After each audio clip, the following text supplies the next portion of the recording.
Chicken curry ముందుగా చికెన్లో కారం, పసుపు, సాల్ట్ వేసుకుని బాగా మిక్స్ చేసుకుని మ్యారినేట్ చేసుకోవాలి. మసాలా కోసం ధనియాలు, జీలకర్ర, చెక్క, మొగ్గ, ఇలాచి, అల్లం, వెల్లుల్లి వేసుకుని మెత్తగా పేస్ట్ చేసుకోవాలి.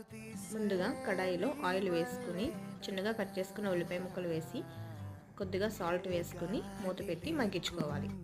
ఆనియన్స్ కాస్త వేగిన తర్వాత మనం ముందుగా ప్రిపేర్ చేసి పెట్టుకున్న మసాలా పేస్ట్ని వేసుకుని ఆయిల్ పైకి తేలేంత వరకు ఫ్రై చేసుకోవాలి. తర్వాత చికెన్ వేసి బాగా కలుపుకొని ఒక 15 మినిట్స్ మూత పెట్టి మగ్గించుకోవాలి. ఈ విధంగా చికెన్ కాస్త మగ్గిన తర్వాత ఇప్పుడు ఇందులో ఒక చిన్న గ్లాస్ వాటర్ పోసుకొని బాగా కలుపుకొని మూత పెట్టి ఒక 20 మినిట్స్ ఉడికించుకోవాలి. అంతేనండి, ఎంతో టేస్టీగా ఉండే చికెన్ కర్రీ. మీరు కూడా ట్రై చేయండి. నా వీడియో కనుక నచ్చినట్లయితే లైక్ చేయండి, షేర్ చేయండి, కామెంట్ చేయండి. ప్లీజ్ సబ్స్క్రైబ్ చేసుకోండి. Thank you for watching.